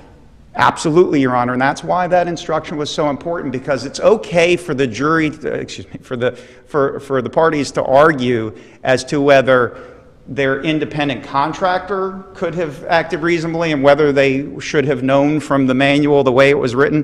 Plenty of evidence that instruction manual was replete. AEI testified in the trial, or lots of evidence. There was plenty of evidence that the manual warned 6 times repeatedly of the need to vent these enclosures. The position that the defendant appellee took in the case was that these warnings were not sufficient because they didn't have pictures. And I'll let you finish, but you're into your rebuttal time. Yes, Your Honor. You've got about 2 minutes 50 seconds left. And lastly,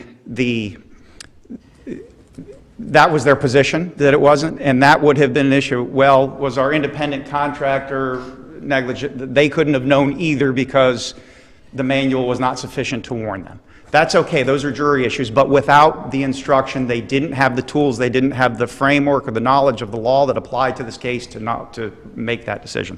Thank you.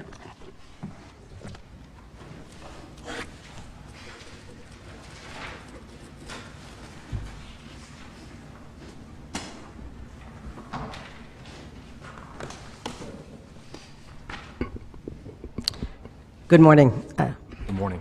May it please the Court. My name is Geraldine Passaro, and I represent the appellees here in this case. As the Court has already pointed out, the decisions of jury instructions rest in the sound discretion of the trial court and shouldn't be overruled absent prejudicial error. And it's clear that the plaintiff has not proven any prejudicial error here. There was nothing in this case that warranted the instruction of a non-delegable duty. As noted, the defense never blamed HD Supply. It was never requested that HD Supply be a defendant on the verdict form or another party, and a Fabry defendant on the verdict form. Well, why would they?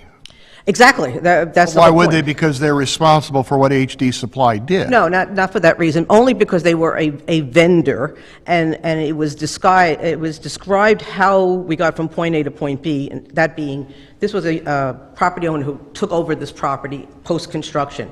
How these grills came to be by the former owner, and there was some discussion about the former owner possibly, and the developer possibly being installer, rather, being a Fabry defendant on the verdict form. That was DiPartolo and DDK. The court declined that, and that was fine.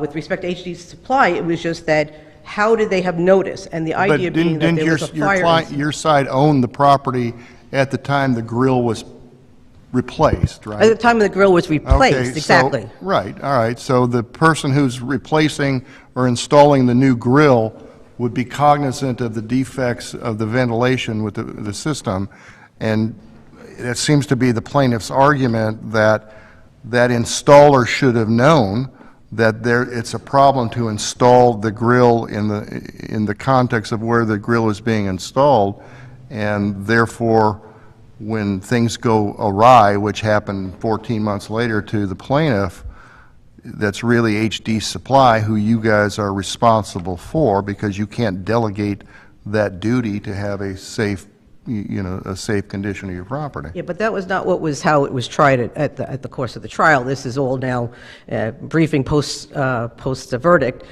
It was not tried in that fashion. It was tried that we had knowledge because of this prior incident of the defectiveness of this grill enclosure. Not that the grill itself was defective or the grills that were replaced some 14 months, as you noted, prior to the incident.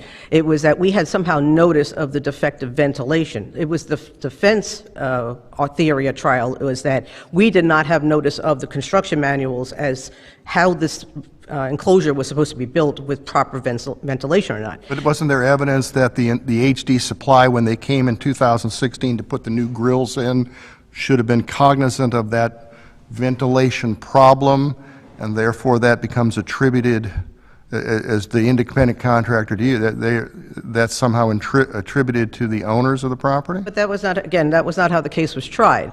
That was not. What is your response to the comments that your opponent made this morning about statements made in the opening and closing on your side that seemed to suggest that they were at least pointing some finger at HD Supply?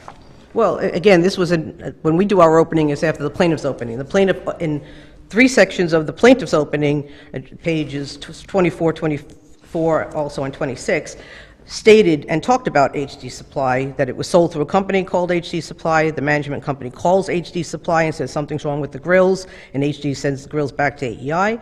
And then even a statement that says it's perhaps HD Supply's fault for putting it into an enclosure that wasn't properly ventilated. When the defense does their opening argument, all at the opening that's discussed is that the incident report about this 2016 flame event made it clear that the information was relayed, that HD is the intermediary, and that so they can talk to the AEI, the manufacturer of the grills. And then in terms of the evidence itself, first witness, they called Brian Sauce. Brian Sauce is the representative of the property owner, and asked about, did you ever hear of a company called HD Supply? So it is the plaintiff that is putting HD Supply out there with respect to this issue of this intermediary. We did not use HD Supply. We weren't relying on HD Supply. We were saying the manufacturer never warned us. We never got anything from the manufacturer about the grill enclosure's requirements to have proper ventilation, not the grills themselves, but the enclosure. So it's important that if there was any question about HD Supply's role in this case, that be brought to the attention of the court prior to the trial. Plaintiff never moved in limine, for instance, to say HD Supply shouldn't come in, or if it comes in, it's going to be deemed an agent of yours, and we're going to have a non-delegable duty argument. These things all could have been fleshed out prior to trial at the time of, prior to the jury being paneled, and we wouldn't be here today, frankly. But it wasn't. Plaintiff did nothing to try to eliminate the error that of which they're complaining about, which is that somehow this issue of HD Supply was confusing the jury. It wasn't confusing. There was no reason to be confused. The non-delegable duty instruction would have been confusing because the appellees came in as one unit, the property owner and the property manager. And if you start talking about non-delegable duty of its agents, it would be confusing to the jury because you could infer that was pertaining to a How would that be Highmark. confusing? They'd say, okay, the owner maybe doesn't know, but they hired these people to install the grills. They are experts in grill installation. They would be cognizant of the ventilation problem that everybody concedes is a defect, and therefore that knowledge is imputed to the owner. How would that confuse anybody? No, and I'm saying it would be confusing with respect to the relationship between the property owner and Highmark as the property manager, that we were somehow I delegating thought to you all property manager. basically lived and died together. And we did, and that's the whole point. Well, yeah, so it wouldn't be confusing to the jury if you both are united saying, if there wasn't an argument made that, you know, if there's liability, it's only the owner or the property manager or one or the other. You guys, if I understood your position was, we live and die together, proverbially, not literally, about this case. So that wouldn't be confusing, I wouldn't think, to the jury if the argument was, okay, yeah, it wasn't either of these two entities that did the installation, but they hired HD Supply to do this, and HD Supply are experts in the field of this area, and therefore they should have known that when they installed these new grills in 2016, that there's a ventilation defect problem, and they should have, you know, and that's knowledge that's imputed up the stream to the owners. They can't, the owners can't, in other words, like the instruction, proposed instruction says, the owners can't say, well, we hired these people, but they didn't tell us anything. It's not our problem that, you know, it's a dangerous condition. They let go forward. I mean, you agree they can't say that? No, no, we're not suggesting that. It's the question is that the way the proposed instruction was phrased, it would be confusing because the independent contractor in that instruction has not been defined in any fashion. So if they had, after independent contractor, they had put comma HD Supply, then there would be no confusion, right? No, well, that would, it still has to comport with the theory of the case. All I'm saying is that that concept of independent contractor could be construed against Highmark, of which we were never taking that position. The trial court asked us, are you trying to deflect against each other? We said no. And we never said we were trying to deflect against HD Supply, which is the important part here. We never took the position anywhere in the proceedings, even during the course of the trial and the testimony, when asking or mentioning very innocuous comments about HD Supply, that somehow HD Supply was the one who should have given us this information. Our position was we did not have the notice. I mean, I know what your defense was with the Fabre defendant, but I mean, it seems the argument was, okay, look, in 2016 when the new grills are installed, you, HD Supply, come in, you see that when you're installing something, you're on notice the installation of these new grills, there's still a defect that could be problematic, that makes it dangerous for use. And therefore, you're on notice, you, the owners, the property manager, whatever, you're on notice because the person who's your independent contractor, who you've hired to put these grills in, has the expertise to see that this is a problem. That's the evidence that came in from the plaintiff's side. And so that's their theory is, you know, you guys should have known about this because the guy you had to install understands when you install this, this could be a real problem because of the ventilation problem. And therefore, you know, that when you guys at trial saying, well, if only we had a manual, well, that's fine, a manual, I guess, but I mean, you all weren't going to install it yourselves anyways, so the manual to me is somewhat of a red herring. It's, you hired somebody to do this work, they should have then notified you, oh, by the way, you're going to have a ventilation problem here that could harm somebody. Perhaps you should rethink the configuration of the grill and the you know, et cetera. And you didn't do it, and lo and behold, 14 months later, there's a fire injury. I mean, and I know you argue, well, it's the plaintiff's fault, but that's really nothing to do about anything today of what we're talking about. Well, I know that was they never got to that because they went on question one and answered no. So, I mean, I know you talked about that in the brief, and if you want to talk to those two about it, that's fine. It means nothing to me. no, I think the only point is that there was evidence that did not necessarily conclusively prove that that my clients, DK and Highmark, as a property owner and property manager, had not noticed either constructive and or actual notice. You can't close your eyes. You can't say, well, we didn't know about it because we didn't get a manual, because you hire somebody else to do it anyway. So manual or not, you know, if I get a manual to my car on how to take care of my engine and I take my car in to get it fixed by somebody, the engine blows up, the fact that I did or didn't have a manual, you know, it's the guy who didn't do the work well on the engine.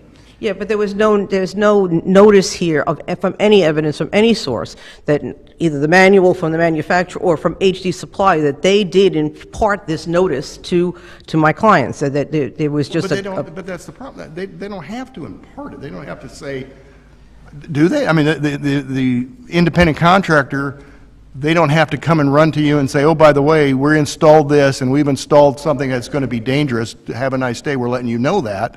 I mean, and that's the whole point of what his argument and his special instruction is, to say, look, You guys install something in a scenario that's dangerous, that's all on you. However, you all want to point the figures amongst the three of you, that's not my problem as the plaintiff. I walked into a dangerous condition that everybody stipulates is a dangerous scenario, and the fact that you didn't get a manual doesn't mean anything. I mean, if you guys did the installation yourself, I think it would make more sense to say, we never got a manual, we did the best we can, and perhaps that would be negligent not to hire somebody, but that's a different story. But Yeah, but we didn't point fingers amongst ourselves. That's the whole point here. We did not ever point finger to HD Supply and say, you should have provided us with this information. You actually had notice of it, and you should have imparted it to us. We never said that. But because you can't. I mean, if you do that, because it's a non-delegable duty to say, I mean, you might have a third-party action, but as to this case,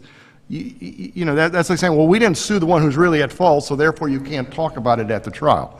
I mean, they're basically saying to you is, you hired somebody that is an expert in this area, should have told you about it. You didn't get notice from HD Supply, but that the instruction says you don't get to transfer the responsibility to the independent contractor. You're still responsible for them negligently installing this grill in a dangerous scenario that everybody seems to stipulate was a dangerous scenario.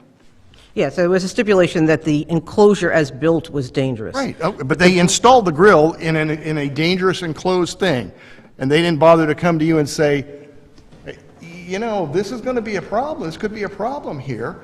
And I mean, your position is, well, they didn't tell us, and we're not blaming them, but the other side is saying, but you have a duty to have reasonably safe premises here, and you didn't do it, and you can't simply close your eyes to the fact that your independent contractor didn't let you know about this and perpetrated this dangerous condition to go forward. And I'm not saying with evil intent or anything like that, I'm not saying that, but it was perhaps negligent not to say, well, before we do this could be a problem. And then, then you'd be on it. But your position, well, nobody told us, therefore we're not blaming them.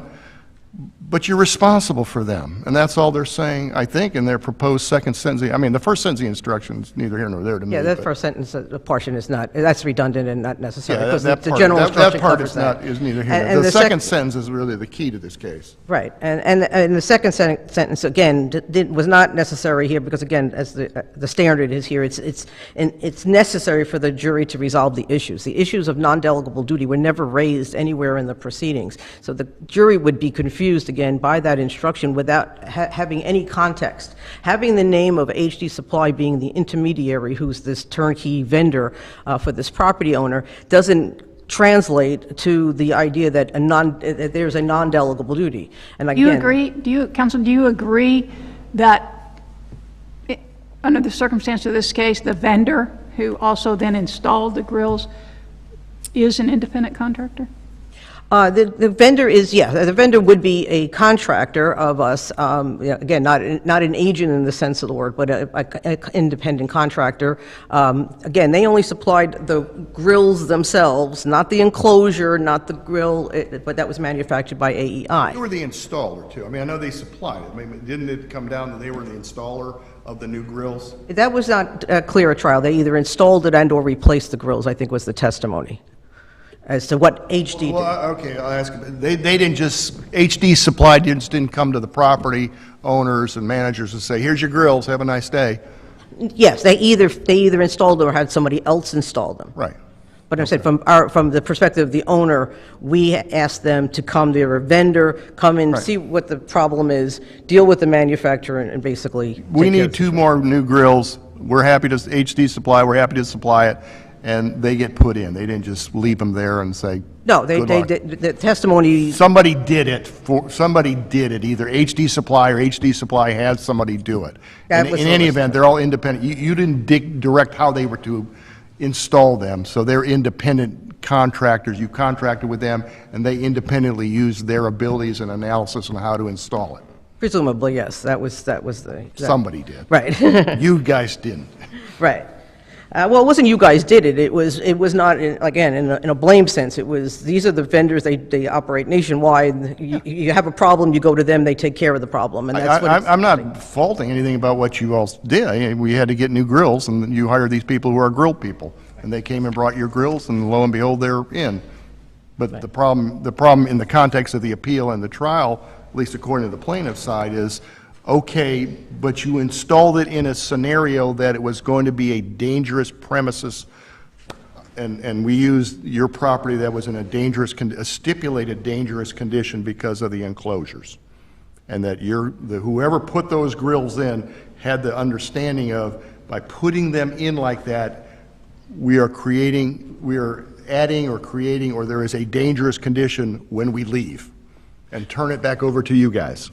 Right, but the evidence, again, just to be clear, was not that HD Supply was involved in the original construction of No, it. I get that, but I mean... Only when they came and they did the replacement. I know that, but, you know, I don't think that's an out necessarily to say, okay, we didn't do it back in 2010, we came in 2016, but we see the lay of the land, we bring in these grills, and we should have the expertise to say, if we put our grills in here, this is going to be dangerous to somebody who may use it, who, you know, is not a grill person, it's just an invitee, use the term we're using, the invitee at the premises, and they turn on the grill and it blows up or causes fire and injures them severely.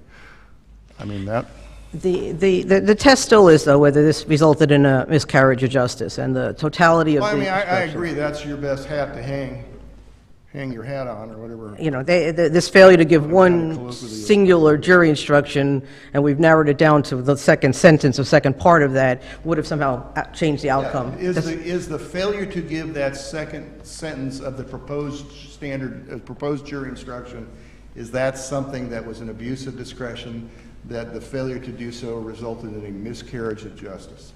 Correct. That's kind of the standard here. Right, and under that scenario and under that test and how the scrutiny that goes into that test, that was not the case here. The trial You court... say there's no miscarriage of justice, that a correct statement of the law of facts that could perhaps arguably apply was not given. Well, I don't contend that that it comports with the requirement of the theory of the case, that it is an accurate statement of the law. Again, if we're just isolating that second portion of it, because that was not how the case was tried, that's not how the case was presented. Those are not the issues at the time of trial in the case.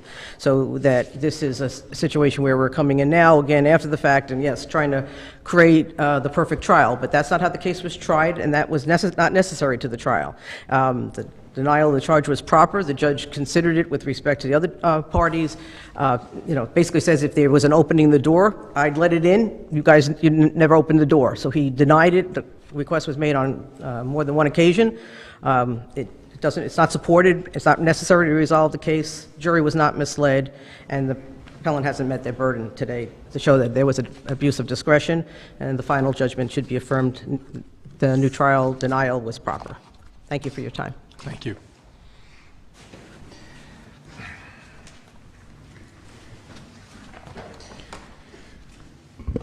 With all due respect to my sister at the bar and who was now my friend at the bar, counsel keeps referring to the fact this is not the way the case was postured, not the way the case was trialed. The evidence, the documentary evidence. You're the guy who postured it, right? You're the plaintiff's attorney. You're the one who postured the case, right? Yes. And you're saying, here's how I postured it, and it's different than what your opponent today is arguing. It is. All right. Amazingly, we don't agree. Well, But you know. the record So that's evidence... what happens at appeals. I'm sorry, Your... So that's what goes on in appeals. The people disagree about that, right? What was the record evidence, very important record evidence, was because these grills were actually replaced twice while this defendant property owner owned the apartment complex. In the same fashion, AEI manufactured, HD Supply replaced them. The shipping, all the shipping invoices, all the records between AEI and the apartment complex shows that this company, HD Supply, received them, requisitioned them, and perhaps installed them. That was the evidence in the case. You didn't think AEI had any responsibility at all, did you? What's that? You didn't think AEI had any responsibility at all, whether they gave a manual to the owner way back when or not? Didn't matter, did it? I think they have responsibility, and I can tell you why. I don't think it's Well, you only got a tremendous. minute. You'll use your time wisely. Yes, Your I want to sum up with my final minute here by reading to you the full amount of what was said in the opening statement, because it absolutely is the way the case was tried and the way especially the defense tried the case. This is from Applee's opening statement. When you read the incident report that the property manager does on behalf of the property owner, what you'll see is that that event was in the process of our maintenance folks cleaning the grill, referring to the first flame incident, not the one where my client was injured subsequently. And when they look back at the grill, there are flames shooting out, actively shooting out through the timer mechanism, burning and melting the grill itself. Not supposed to happen. The incident report makes it very clear that the information is relayed to HD Supply, that intermediary vendor that they count on so that they can talk to AEI, the manufacturer of the grill. What's going on here, AEI? Again, in closing argument, after the instruction is refused, they really kind of double down on that and take advantage of it and says, this is the Pelley's comment. Again, ask yourself, what does a reasonable person do when they believe they have a piece of equipment that does not function properly? Is it unreasonable to contact the source for that equipment so they can coordinate with the manufacturer and tell you what needs to happen next? Is there anything unreasonable about that? The answer is no. That was their position in the case. Thank you so much. Thank you. All right, thank you to both of you. A very well-argued case. Our next case this morning is case number 2024-2682, Jerome Udit versus the state of Florida.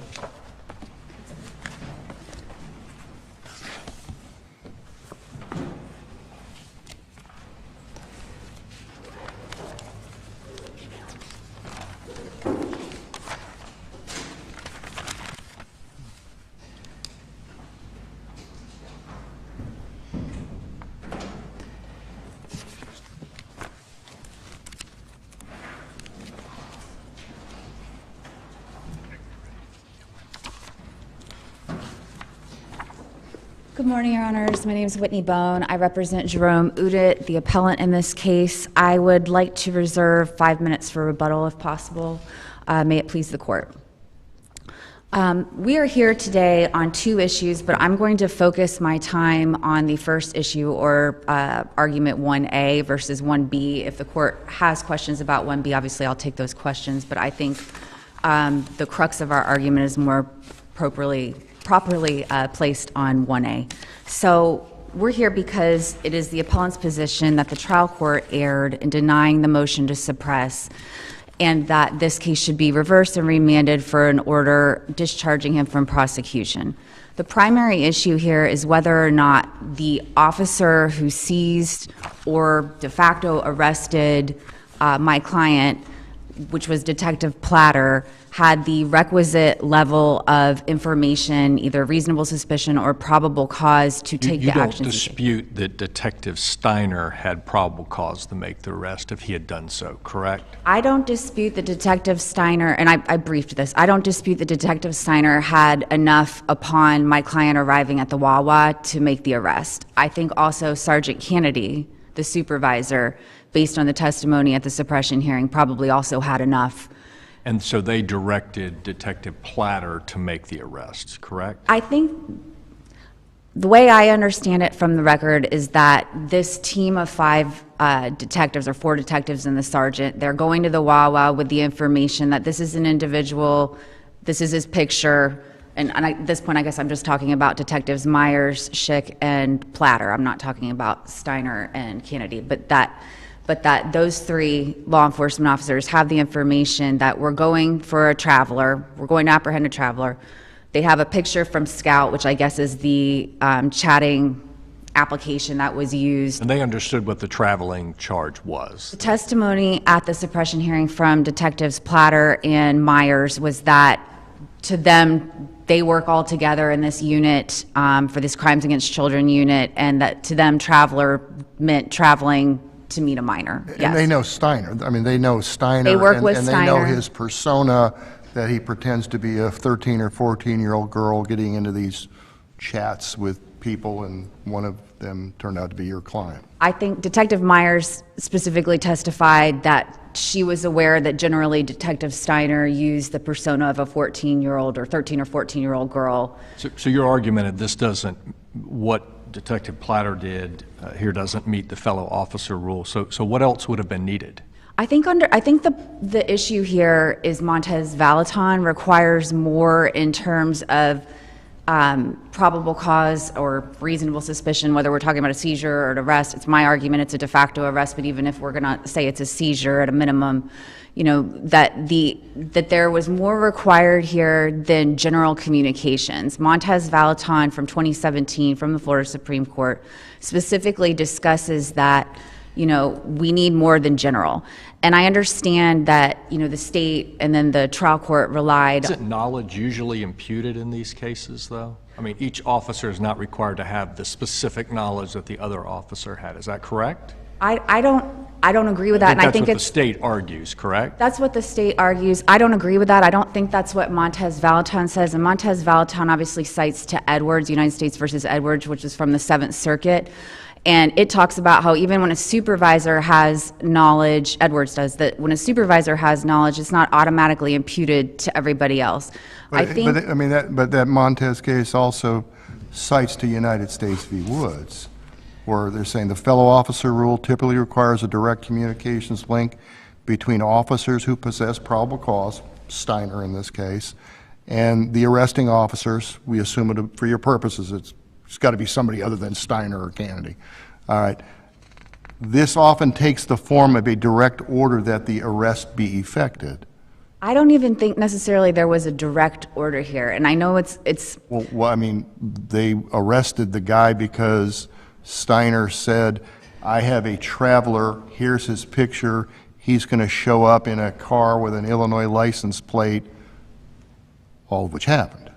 Well, I think at that point, you know, and I don't think this is the crux of our argument, but I think at that point, you know, prior to them going to the Wawa and prior to the actions being taken by Detective Platter, we have Kennedy and Steiner who have probable cause based on knowing about the chat. Let's get right to the heart. Excuse me. Let me get right to the heart of it. So, if I'm understanding the thread or theme of your argument, if Steiner would have said to Platter, Myers, and I can't remember the third one, we have a traveler. Here's his picture.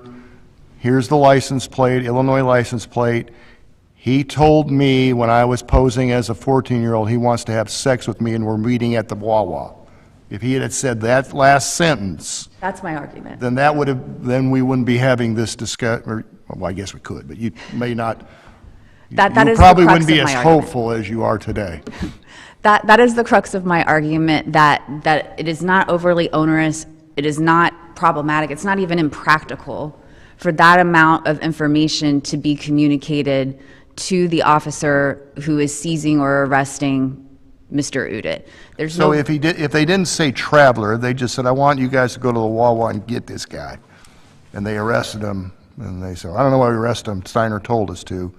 That would be a better argument for you. For me, yes. I think that would be a better argument. The traveler connotates something to the arrestees, saying, I'm not just traveling, I'm just enjoying the country traveling. I'm a guy who has committed the crime for which he was ultimately charged. And so they were on the lookout for that guy because Steiner and Kennedy, not to be confused with our Justice Kennedy, had information that led, as you correctly concede, was probable cause to arrest him for this crime.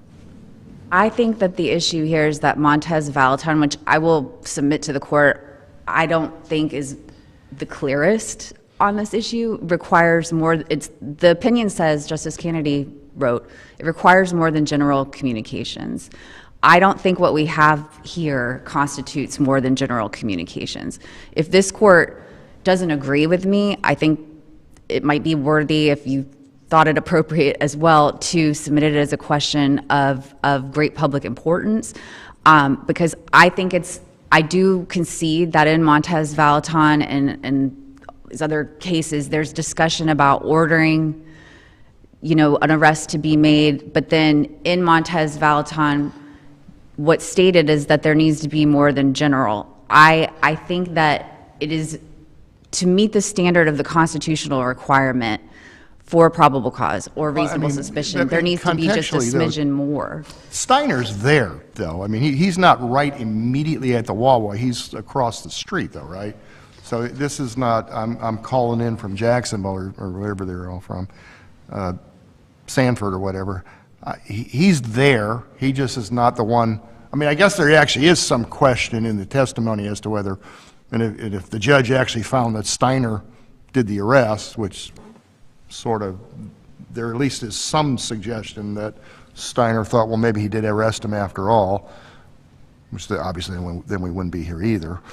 But Yeah, I think there's some, I would concede that Steiner is in what I'll say is the general area. I don't know that he's within eyeshot. I don't know that he's communicating. I certainly don't think the record reflects that he gave a specific command or Kennedy did, hey, make the arrest of this guy.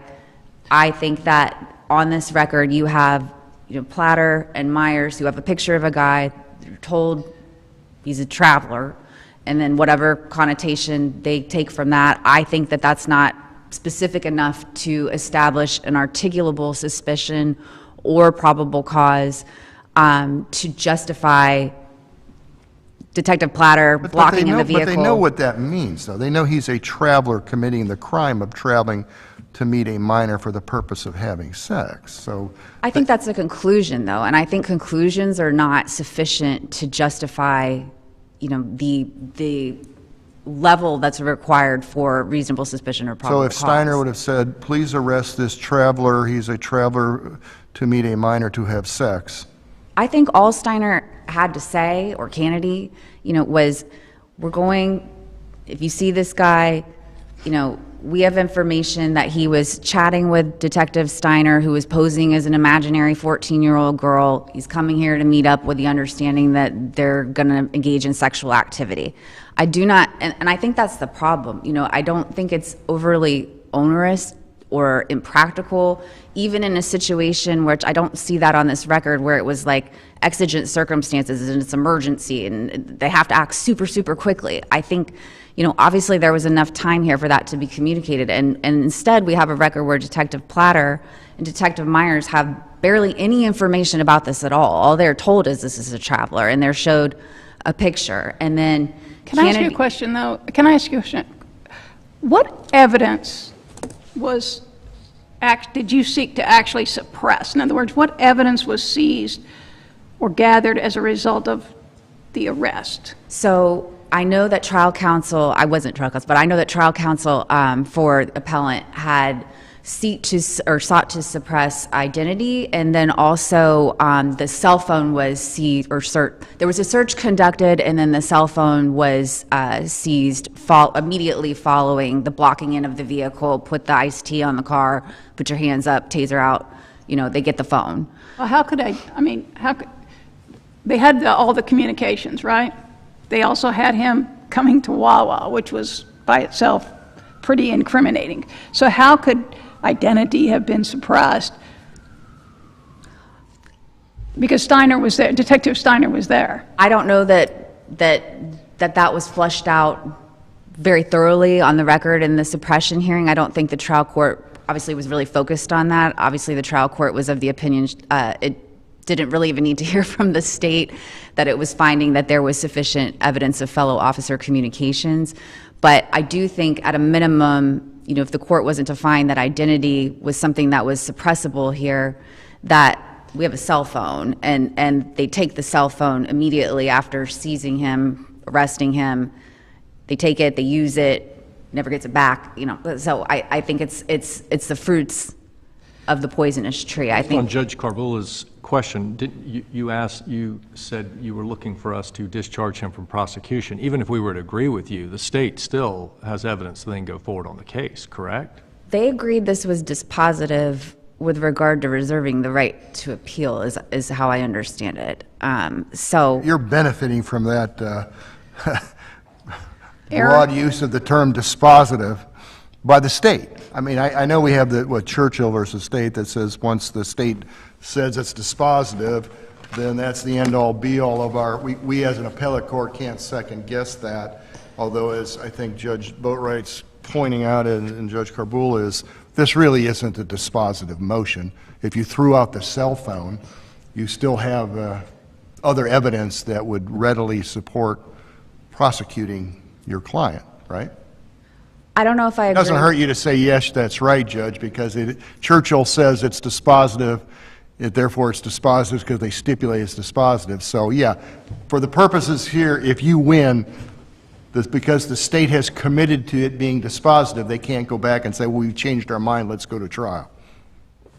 Correct. Which is, And I don't think they've raised that issue. I understand. no, I know. The court's but I questioning mean, about it it today. is the lay of the land right now, and it certainly doesn't seem like it was a dispositive motion. I mean, it was certainly, I want to suppress this evidence because I don't think it should be admissible, or maybe the seizure, I guess the seizing of him maybe is the argument. You shouldn't have seized him because you had no probable cause. You, the arresting officers, had no reason to seize him. Maybe that's it. Not sure, but that's an academic discussion, though, isn't it? Yes. And Good academic discussion, but yes, but I agree with the court's proposition that I think they're bound by having stipulated it was dispositive. But even if somehow I was wrong about that and you found otherwise and were willing to grant relief to my client, I would ask that, it be sent back with the trial court being ordered to enter an order granting the motion to suppress. But the relief we asked for is that he be discharged, and I think that's the appropriate relief based on this record.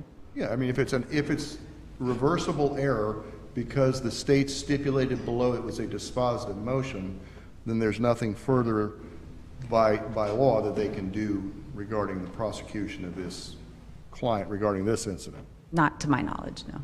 Right. With regard to the Montez Valaton issue specifically, again, it is our position that it requires more than what we had on this record. And I understand that there's some prior 5th DCA cases that indicate, and there's a case for the Smith case that the state, or excuse me, appellee cited from the 3rd DCA that they predate Montez Valaton. Bowers predates Montez They predate Valaton. Bowers, too. They predate Bowers. Bowers predates Montez Valaton by 5 years, I believe. Bowers is also, and I know the appellee focused on it in their answer brief, but Bowers, to me, seems, there's discussion, but it seems to be more that the holding is relative to whether or not the fellow officer rule is an evidentiary, changes the evidentiary standard for the admissibility of hearsay in the context of a suppression hearing. I think Montez Valaton is more appropriately on par with this case based on the fact that there's just a lack of communication that would be sufficient and would provide probable cause or reasonable suspicion to Detective Platter, who de facto arrested or seized my client and then obviously searched shortly thereafter. You're in your rebuttal time. I mean, you I will keep reserve going my if you time. want, but, okay. Thank you. No, I'll reserve my time.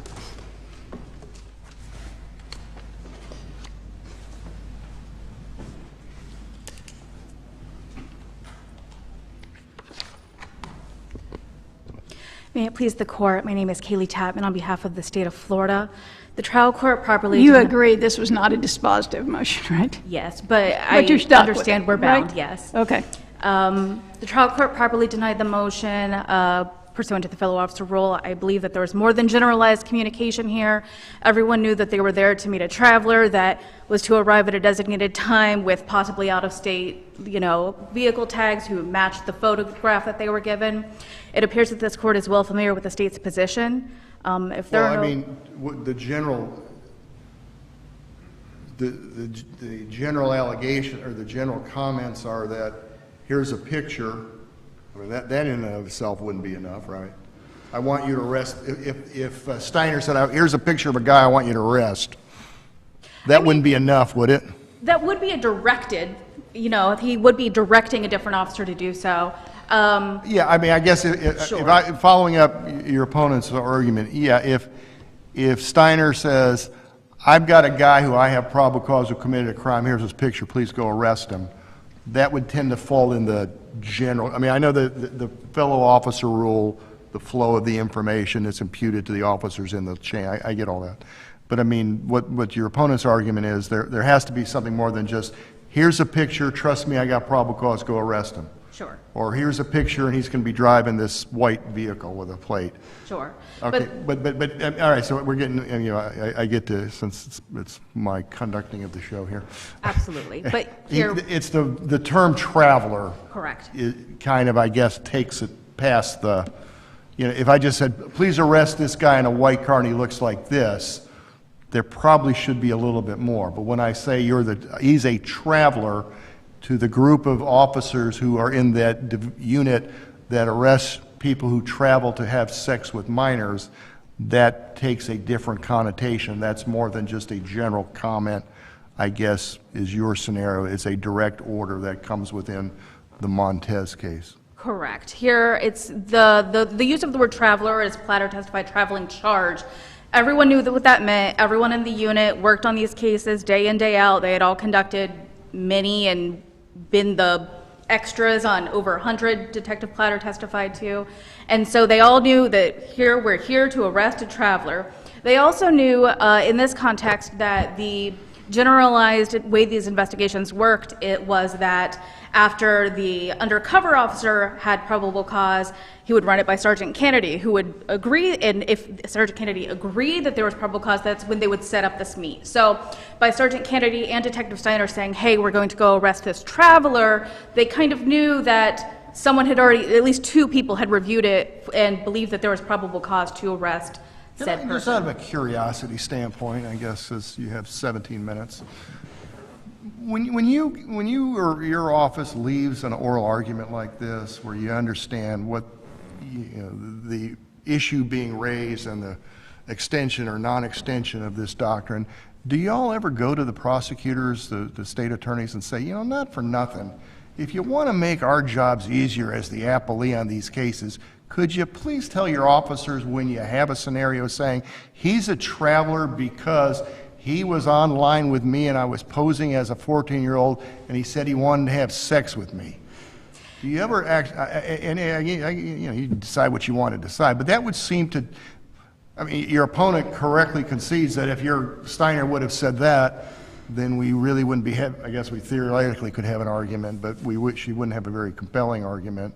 And I'm not saying who's going to win here, but I'm just saying her argument certainly would tie up looser ends here.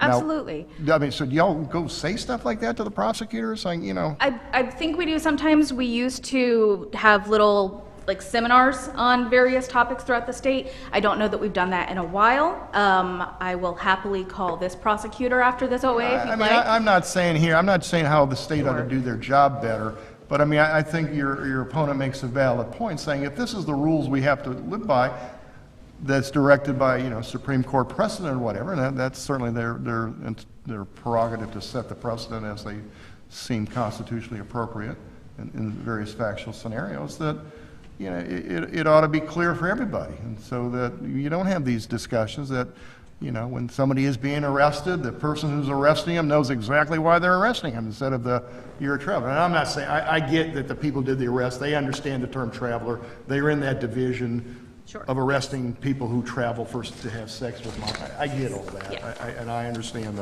the arguments from both sides. I'm just curious that, you know, this is, you know, just like the scenarios we're dealing with in, you know, in the Erlanger world of, say, can you all just have when you're having your trials with PRRs or HFOs, just have have the jury trial after the end of the trial saying, okay. Yes, those discussions have definitely been had. I mean, and that would satisfy the constitutional concerns being expressed by defendants in cases, as opposed to the arguments that I'm sure your side is seeing on a regular basis, or maybe not, because they may become pro, so you guys just decline to file briefs or something, but we certainly see them. But yeah, it's just, I always it's my own curiosity of, when things are being brought, you know, validly brought to the attention of the state by defense counsel like we have here, do y'all ever go talk and say, you know, maybe we should give this some second thought? Yeah. That has happened, and if there are any other questions, I'll rely on my brief and ask that you affirm. Thanks. Thank you.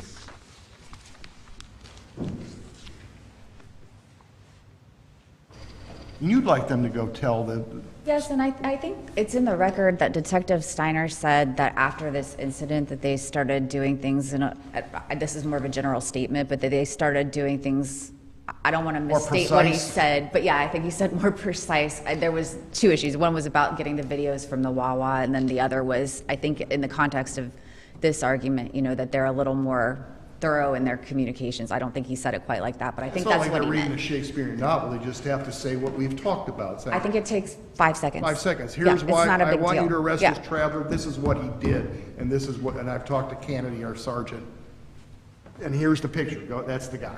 And I think it's important here because, the court brought up, that there was, or I'm sorry, Appelli brought up that there was two individuals. There's Steiner, and he goes to Kennedy and he has Kennedy look at it. But absent that communication from Kennedy or Steiner to these other individuals, I just don't think it's enough. And I think that if, we were talking about a warrant, we wouldn't be having this discussion because we'd have a neutral magistrate who had looked over it and decided, hey, there's probable cause. So then it wouldn't matter. It would have been, because you Right. correctly agreed. there was- Absolutely. yeah. And if they'd done that, it wouldn't matter who served the warrant, it makes, they could know nothing about it, they're just out there serving the warrant. And then that makes the police officers' jobs easier to some extent. I know it doesn't make it easier when they have to go get a warrant necessarily, but, and I get that it's difficult in a situation like this, and I think that's why this case is a little bit Timing unique. is harder to get a warrant here. Right. You got to find a Absolutely. judge to. They don't have probable cause unless he shows up, so really there isn't, I understand. I just think in this situation, when they do so many of these operations, which I work in Seminole County, they do a lot of them. I understand that. I think it's important they do the work. But I think that, it's a de minimis ask for them to make sure that the officers who are taking actions and arresting people and seizing people have the probable cause, especially when we have no warrant. So is that your position, that the officer who actually puts the cuffs on, says stop, puts the cuffs on, he has to have probable cause? Because that seems to be inconsistent with the fellow officer role. Because I'm looking at, Montez Valaton, and it talks about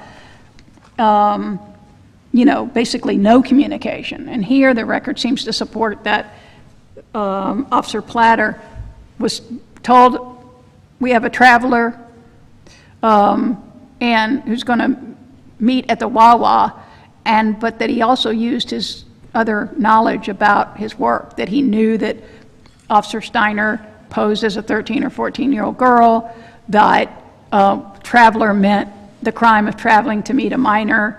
And he also, I think, said that, he knew that it was of a sexual nature because of the work that they're doing. So what more I just think did there's a Officer lot- Platter Sorry, have to have? interrupted you. No, I'm it's sorry. okay. I think there's a lot of assumptions there. Okay, just because they all do the work and they're all in a close room together and they all do this stuff doesn't mean that what's in one person's brain about this defendant is in everybody's brain. But I think that there, in Montez Valaton even, it seems like Molina, who's the law enforcement officer who ultimately gets the blood draw, that he already knew that Montez Valaton was driving, someone died, and that he's being investigated for this crime, So I actually think even in Montez Valaton, there may have even, there was a lot there. I think that it would have been arguably easy for the Florida Supreme Court in Montez Valaton to have just said, okay, well, what Molina had was enough. It's not appropriate to suppress this blood draw. They didn't do that. I think they didn't do it for a reason, because they're requiring more. They're requiring some communication. Again, I understand all this magic words, mentions in SAMs and whatever else, and I don't think it's magic words to just say, what Judge Lambert and I discussed, that it's just, I've been talking to this guy, I'm posing as a 14-year-old, he's talking about sex stuff with me, and he wants to meet up with me to have sex. I think that that's what should be required constitutionally. And I thank you for your time. Thank you. Thank you. Very well argued case, and we will stand in recess.